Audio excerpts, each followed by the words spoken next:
Good morning po, Sir Chester. We would like to present our proposal po for employee onboarding and orientation. Wow! Ha? Prepare niyo ba talaga yan? Yes po. So, ano kayo? Nag-isip, nag-research, o nag-chat GPT kayo? Nag-observe po kami. So, Yes po. tingnan natin report. Ano mga HR team natin. So, yes po, sir. So, for our onboarding and orientation po, ang objective po namin use is SMART po. So, sa specific po, re-introduce to employees yung code of conduct po ng company since as far as we observe po, yung karamihan po sa kanila parang nakakalimutan na po or dinidisregard na po nila yung code of conduct. So, ang target po namin dito is yung fulfillment team, inventory, and inbound. So, at least 90% po sa kanila is ma-re-onboard po namin sila ulit. Then, yung ginawa po namin dito is, chinek po namin yung schedule ng employees para po wala po kami nasasagasaang work hours po nila. So, dito po, within 2 weeks po, gusto po namin makita kung may improvement po ba sila, kung kailangan pa po ba nila ng more trainings, and at the same time po, kung sino po yung employees na kailangan pa namin i-train. So, sa pre-session preparation po namin, syempre, bago po namin pinesend po yung proposal is, yun nga po, nagkaroon po kami ng observation and then, nag-interview po kami ng mga TLs and managers sa kung ano na po ba yung mga nangyayari po sa taas, kung ano po ba yung mga problema. And based on our observation and sa sagot po ng mga TLs and managers is parang nagkakaroon po sila ng misunderstanding po about sa attitude and behavior na rin po ng mga employees. So sa orientation sessions po, syempre i-discuss po namin dun yung code of conducts, yung ano po natin, yung policies po natin, kung ano po ba yung mga dapat na ginagawa po nila. And magkakaroon po kami ng Q&A sessions po wherein an opportunity na rin po yun sa mga employees kasi pwede na po silang or pwede po silang magsabi kung ano po ba yung mga problema nila or may mga sabihin po natin na may mga employee na parang magtatanong na bakit may ganyang policy pa. Pag ganun po, pwede po namin i-discuss kung ano po ba talaga yung benefits or yung purpose ng ganong type of policy po. Then, syempre, hindi naman po to ano lang sa plan-plan lang. Dapat meron din tayong action na dapat gagawin. So, meron tayong 4 na phases na dapat gawin. Sa first phases, ano po, magpa-plan tayo, makikipag-coordinate tayo sa mga managers kung kailan yung schedule nila para maayos po namin. And then sa phase 2 po is yung sa execution, which is yun doon na po tayo mag-orient ng mga employees. Then sa phase 3 is yung sa observation. Observe natin sila ng 2 weeks then para ma-improve yung mga nila behavior. Then sa phase 4 naman is yun na po yung pag-evaluate natin sa kanila kung kung meron bang improvement sa sa 2 weeks na nila observation. So when it comes to expected outcomes naman po, like what I've said po earlier, yung expected outcomes po namin is at least yung employees, malilesen na po yung mga bad attitudes or bad habits nila. And also, ang dami po naming lately nare-receive na IR regarding sa dates, absences po nila, and then yun nga po sa bad attitudes. So why we conduct this is to teach them na yung mga limits po nila na minsan is nakakalimutan na rin po nila, and at the same time po is para po maayos na po namin yung mga bad attendance habit po nila na nakaka-affect po sa production sa bakas. Sa onboarding and re-onboarding and orientation is trainings. Okay? So, syempre, pag may re-onboarding tayo and orientation, kalakip nun is the training. Okay? Kasi pag sinabi natin training, dun talaga sila matututo. For example, I suggest every 2 months. Not only for picker, not only for QC, and not only for packer and dispatch. Kasi para in case of may mag-absent, or may magkasakit or whatsoever, merong kayang gumawa ng trabaho nila as picker, QC, and packer, and dispatch. At the same time, pag nag-training sila, malilesen yung wrong serve natin, maling process, and also yung mga missing na tinatawag. Kasi sa fulfillment, napaka-critical ng mga points sa store natin. So, yun yung suggestion ko. So, sa training na yon na ano doon is may free food at gagawin talaga na, for example, Sunday, lahat sila a-attend. So, kailangan talaga nila umattend. And then, if para ma-inspire or talagang maging consistent, meron tayong suggestion lang. For example, 1 month or 2 months na walang wrong serve or talaga hindi may iwasan yung human error. Pero for example, once or twice lang nagkamali or thrice, at least we will give them an incentive. Hindi naman ganun kalakihan, pero at least meron silang incentive. Discuss nyo. So, ang concern ko doon is number one is, mayroon ba kayong measurement? Paano nyo sila di ba sabi i-observe nyo sila? So, after ng orientation, orient nyo sila, di ba? The second question is sabi nyo, in 2 weeks time, so may time na yun kayo, in 2 weeks time, titignan nyo kung mag-improve sila.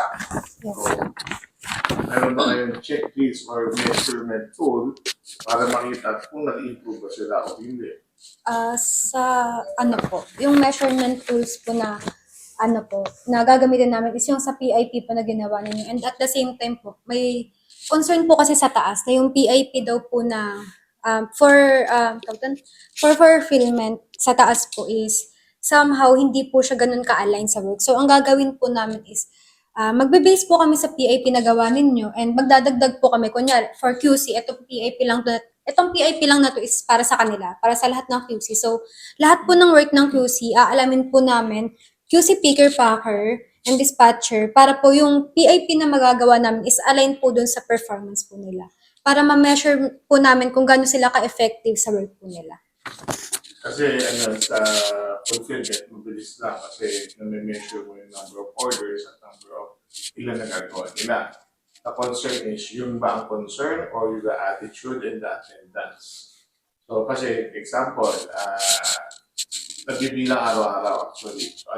Actually, alam na natin kung sino yung mabilis, sino yung mabagal. Pero ang concern ba, yung ba ang concern? Or ang concern is yung attendance at saka yung bad attitude nila. Kasi kuyari, kung attendance at saka bad attitude sila, hindi talaga, kasi i-measure mo yung performance nila, okay, pwede sila magkunwari kasi alam nila na measure mo sila in 2 weeks time. Pero yung attitude nila at saka yung attendance nila, hindi natin na-solve. So, ibig sabihin, after nyo ginawa to, possible, maulit na naman kasi it's about attendance and attitude. So, ano ibig sabihin? Ako empleyado, so lalagay nyo sarili nyo sa empleyado, sa shoes ng empleyado. Bakit yung attitude niya gano'n at saka bakit yung attendance niya gano'n? Dahil yung police ng HR is mahina. Di ba? Bakit dito maraming nagja-jaywalking? Ba't papunta sa Japan o sa US ang isang Pinoy, hindi maka-jaywalking na? Bakit? Kasi natatakot sila. Kasi dito, alam nila, pag tumawid sila sa EDSA, walang huhuli sila, kundi mamatay lang sila. Di ba? Kasi, naiintindihan nyo. Pero alam nila, pwede ako tumawid dyan, hindi ako huhuliin. Pero subukan mo, tumawid ka sa mahigpit na country, alam mo na huhuliin ka, pupuntahan sa bahay at dadamputin ka. Sa atin, walang ganon. So, ibig sabihin is the policy and the implementation. That's why, sabi nila, kagaya kanina, may pumasok dito alas 9 ng umaga. Diba? May pumapasok dito alas 10 kasi sa opisina.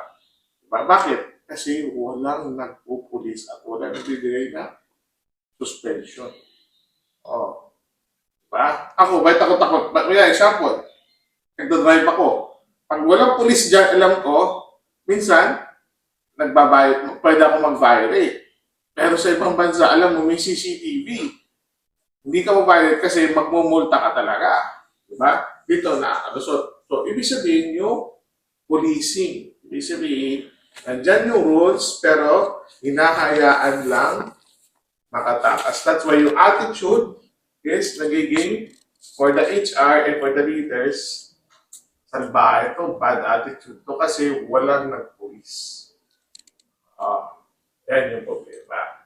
So, kaya yung trabaho yun. HR. So, hindi natin pwede sabihin na yung empleyado is bad.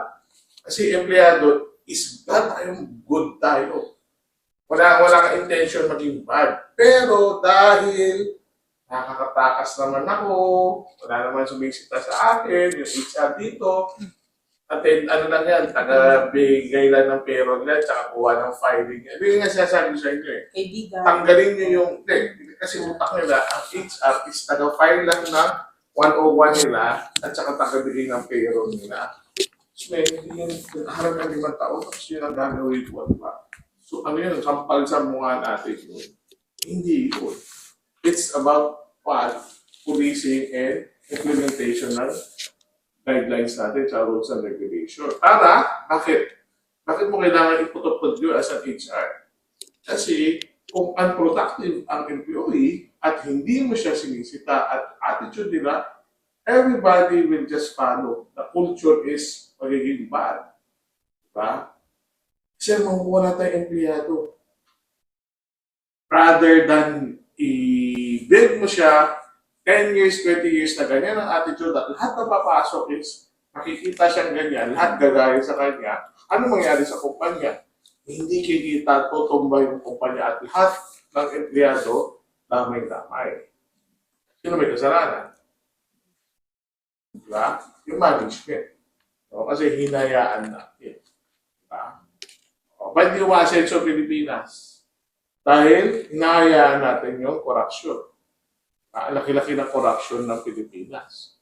Walang gustong magsalita, walang gustong tumutol na tama na yan, bawal na hindi tayo umaasenso, ang dami nagugutom.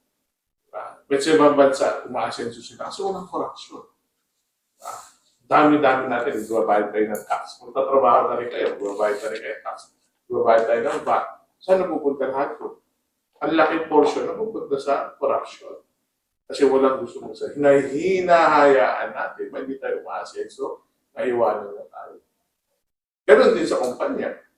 Kung hinayaan natin, yung empleyado, masama ba yung mga government official? Ano ko sa inyo? Hindi. Tao rin yan, mababait yan. Pero wala kasing nagpupulis sa kanila. That's why kala nila okay lang. O corrupt sila. Hindi siya magandang kotse, gano'n, sa buhay. Pero, pag may nag-higpit dyan, magigising yan pa yan. Diba? Ay, ano yan, bawal yan kasi mahuhuli tayo, makukulong tayo. So, gano'n yung ano natin. So, gano'n din sa company natin. Hinayaan mo tao, kada attitude na sa nila. So, doon nagsisimula. So, alam nila na mahigpit tayo, at may rules tayo, at meron tayong quota na kailangan nila perform na sa fulfillment. Andali yan, numbering yan. Susunod yung mga yan. Diba? Tapos ano mangyayari? Diba? Yes. Yung operation natin, mas magiging effective. Diba? Magiging cost efficient na tayo. Oo, mas may profit tayo. Yung cost to serve natin sa fulfillment, mas magiging maliit. Diba? So anong mangyayari? Matitipid ng company. So pag natitipid ng company, anong gagawin ng company? Depende sa company. Pero dito sa company, pag natitipid natin, may part kayo. Kasi efforts nyo yan. Hindi ko effort yan. Hindi ko ita-take credit lahat yan. So ano ibig sabihin yun? Of course, merong incentive, may promotions, may salary appreciation. Di ba? O, yan yung worth nyo. At why? Kasi nagbigay kayo ng value. Tinulungan nyo si management. So si management, magbibilang, hindi ako anti-employment. Pero sobrang na daming empleyado natin kasi very effective na empleyado natin. Pwede tayo magbawas at magdagdag ng appreciation sa ibang employee natin. Yung employee natin, masaya rin. Kasi yung budget na natipid natin, nakatipid tayo doon sa kanila. At the same time, company nakatipid din. So, kukuha tayo ng % share. Yun yung effective management. At tinatawag na lean management. Ibig sabihin, nagiging scientific tayo at kasi ang HR is a science. Di ba? Niwala ba kayo sa course nyo? HR is a science. Ibig sabihin ng science, based on the data, based on the facts, gagawan mo ng paraan para maging efficient yung isang task or isang manpower procedure ng isang tao. Di ba? So, yun yung a-analyze nyo. Oo. So, dapat involved din kayo sa team leader, sa process, para come up kayo ng efficient measuring tool. Diba? With the team leader or the manager. Kasi mas pinag-aralan nyo yun. Paano ba gumawa ng measuring tool? Yun yung importante. Kasi every function ng company may kanya-kanyang process yun. Minsan, the manager cannot just maisip kaagad. Pero kayo, as an HR, dapat meron kayong tool na maisip or paano ka natin may measure to? Diba? So, use some AI para mas mabilis tayo. Okay? So, una, maganda yung propose nyo, orientation. Okay? Ngayon, ang question, will you do it on Sunday or you will do it on weekdays? Okay. Why? Ayaw ko kasi, as much as possible, ayaw ko kunin ang rest day ng empleyado ko. I respect their family time. Okay? If you can do, because orientation can be done putol-putol during the weekdays. Okay? So, let's respect the rest day. No? So, kasi yan, HR kayo, alam niyo yan dapat. Respect the rest day. Okay? So, isang araw na lang ang rest day nila. Kinuha pa ng kumpanya. Bigay na natin yon. Okay? Pangalawa is time management kayo. Kayo ang mag-a-adjust sa kanila. Diba? So, titignan nyo per batch. Okay? Huwag nyo kukunin lahat sila. Kasi mapuputol operation natin. So, kunin nyo per batch. Yung training, hands-on training, kung may video ka, video, 30 minutes. Kasi hindi ako. Paupuin mo ako ng 3 oras o 1 oras lang nga. Kung nga ganun ka na, may iba dyan. Kasi hindi sanay yung mga yan. Ako, sanay na ako kasi gusto ko matuto. Yan is high school graduate yan o hindi pa graduate ng high school yan. At magsalita ka ng matagal, hindi mo alam kung na-absorb nila. So, chunk by chunk, don't give it as a buffet. So, papakainin mo siya ng konti-konti o naintindihan niyo po ba? Ganun ang training sa mga ganyang hindi nakagraduate pa talaga kasi hindi sila sanay na may nagle-lecture sa kanila. Mas nagiging effective sila pag titrade ng manager o ng kasama niya na paano gawin. Diba? So, hanap din kayo doon sa grupo kung sino ang pwede maging trainer, hands-on trainer. Para yung yung team leader at manager is tatayo at tuturuan sila. Yun yung mas importante for me. Kasi mas natututo sila pag on the spot. Pag lecture, pasok dito, kulang kasi usually, minsan ito, biro ko lagi, biro lang to usually, kulang kasi ng iodized salt, which is totoo yun. Maraming kabataan o nasa probinsya, hindi nabigyan ng tamang nutrition. That's why yung pagkuha nila ng pag-intindi nila mababa. Kasi hindi sila minsan di ba sabi mo, bakit may taong mahinang mag-gets? Di ba? Totoo yun. Kasi hindi dahil mahina siya mag-gets, dahil sa nutrition niya nung bata siya, dahil poverty sila, mahirap sila. So kinakain lang nila is non-nutritious. So yung brain nila, hindi na-develop. So ngayon, explain, hindi niya makuha. May ganun talaga. Marami na ako na-encounter na ganun, lalo mga kasambahay ko. Hindi nila makuha. Iniintindi na lang namin. Kasi alam namin, poverty ito. Sasabi ko sa anak ko, kasi mahirap yan. Hindi sila nakakaya na maayos nung bata sila. So nung develop sila, hindi nakasabay din yan. So ganun na lang. Kasi para maintindihan mo isang tao. So possible, pero dyan sa mga empleyado natin, dumaan sa poverty rin. That's why, hirap mo sila makausap. So paano sila turuan? Tabihan mo sila, hands-on kayo. O ganun ginagawa ko doon sa kasambahay ko. Halika, 10 taon na, hanggang ngayon tinuturuan ko pa rin. Tsatsaga ako. Kaya ako hanggang ngayon, 10 taon na. Halos araw-araw tinuturuan pa rin namin. Pag tayo bumanggit ng pangalan, naka-record pero ang haba ng tiyaga namin doon. Di ba? So, parang ganon. It's because of poverty. So, you have to understand also as an HR, bakit kaya ito ganon? So, ngayon, sasabihin mo team leader, pero the attitude is pwedeng ma-develop, di ba? So, ganun klase. So, yan. So, based doon sa sinabi ko sa inyo, paano na gagawin? Figure out nyo. Pwede nyo gawing isang simpleng orientation, tapos the leaders, kailangan nyo ma-motivate na magturo. Tumayo ka dyan at magturo ka dahil ganyan talaga ang learning curve. May isa akong anak. Okay, may ako isang anak. Ang learning curve niya is hindi siya nakakaupo at makinig sa nanay niya. Dapat nakatayo siya. At iba, may ginagawa siyang iba. Tapos yung asawa ko, yung bata siya, nagtsatsaga lang. Ganyan, magbabasa. Pero nakukuha niya. Pero pag umupo siya at nag-concentrate siya, hindi walang pumapasok sa kanya nung bata siya.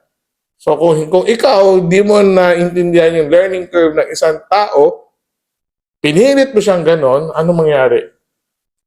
Hindi siya matututo kasi hindi niya style yung ganong learning curve. That's why, dyan sa bodega at dito sa opisina, feel ko iba-iba ang learning curve. Pinipilit natin na mag-classroom type tayo, pero feel ko hindi lahat ganun ang learning curve.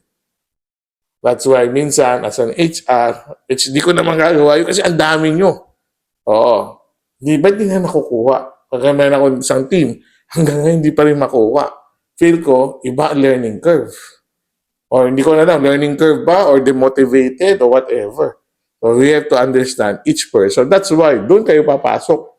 Uy, ano ba nangyari sa'yo? Tagal mo na dito. Naintindihan mo na ba yung ginagawa mo? Or ano ba yung So you have to get the right questions. Diba? So, hahanap kayo ng mga questions na magti-trigger na ma-identify natin ano ba ang learning curve nitong tao na to. Kasi importante talaga ang training. Which is we need to develop talaga. Kasi doon lang talaga. Pero, di ba, nababanggit nyo lagi, ang HR kasi yan laging sasabihin, training. Ang question, may training ba in place? Okay? Ginagawa ng company kayo na gusto natin gawin, mag-video tayo. Di ba? Pero dapat sa video, di ba, may questionnaire para ma-validate natin. Number one, nanood ba talaga? Baka may in-on lang yung tapos kunyari CCTV, ganyan, di ba? Pero wala, nag-cellphone siya, whatever ginawa niya. So, dapat ma-validate na may question at may hands-on para makita. Kasi dalawang hands-on lang. Dalawang question lang. Kung bigyan ng mahabang question para ma-validate mo lang na nakinig ba siya. Kasi kung hinabaan mo, mahirap din sa'yo kasi gagawa questionnaire. Diba? Kung di naman, meron din yan sa AI. Kukunin mo yung video, pasok mo sa AI, give me a questionnaire. Summarize me this video. Alam niyo ba yun? Summarize me this video. From this video, give me 2 question. If I'm the HR and I want to see if the participant is really listening and understand the topic. Just 2 key question. I-AI nyo rin yun. Marunong ba kayo? Mamaya magtuturo kami konting AI din. Mamaya may session tayo para magamit nyo si AI. Okay? So si AI, mamaya ko na-explain para hindi na paulit-ulit. So ganun lang. Okay? So moving forward, ano sa tingin nyo? Ano gagawin natin? Based doon sa suggestion ko. Sabi nyo kasi attitude and attendance. So, policing. Diba? If ever kakandak kayo ng orientation. So, anong mangyayari sa orientation? Babasahin nyo lang ba yung code of conduct or gagawa kayo ng something visual? More example. Kung ako sa inyo is get some key. Now, ito yung napapansin kasi natin sa inyo. Hindi ko nababasahin isa-is lahat to. Kasi pag binasa mo, tutulugan lang kayo. Hindi ganun mag-present. So, direct to the point tayo. Ito. Bakit natin ginagawa to? Kasi pwedeng malugi ang kumpanya. At lahat tayo damay kayo dito, lahat. Ayaw natin mangyari to dahil tayo ang tao dito. So, that's why ginagawa namin to. At mag-enjoy kayo. At yung masipag, maging masipag, yung tamad, maturuan natin. Pero pag yung ayaw talaga magpaturo, bukas ang pintuan natin at talagang dadaanin natin sa tamang proseso yung pag-eliminate sa kanya dahil hindi siya fit dito sa company na to. So explain nyo yung fit, explain nyo yung fit sa company, fit sa culture, fit ba sa job description. Meron ganun kasi, di ba? Meron pala, putol pala yung tatlong kamay niya, tapos ginawa yung packer. Meron ganun, hindi nakita. Putol pala yung tatlong tapos ang bagal niya mag-pack. Tapos kayo, pilit ka ng pilit. Pabilis, bilis. Kulang na, natagid mo. Hindi mo pala tinignan, putol pala yung kalahati lang pala yung tatlong daliri niya. Paano magpapack yun? Diba? So, bigyan mo siya ng ibang trabaho. Parang ganun din sa office. Diba? Pinilit mo mag-math. Kompetitibo ka kung kikita ba tayo. Nilagay mo siya sa trabaho ng math. Hindi nga marunong magpindot ng calculator. Diba? So, i-reanggan mo siya. Yun ang trabaho ng HR. Bakit di effective to? Kukunin mo, i-deep down, i-investigate mo. Bakit? Kasi hindi ako naniniwala sa mahinang tao. Nilagay mo lang siya sa hindi niya kabisado. But stress sa kanya yun. Kaya alam niyo na itong function nyo. Sa totoo, madali lang to identify. Ngayon, madali lang yung general. Yung titirahin nyo isa-isa yung tao, doon na yun. Paano nyo i-approach yun?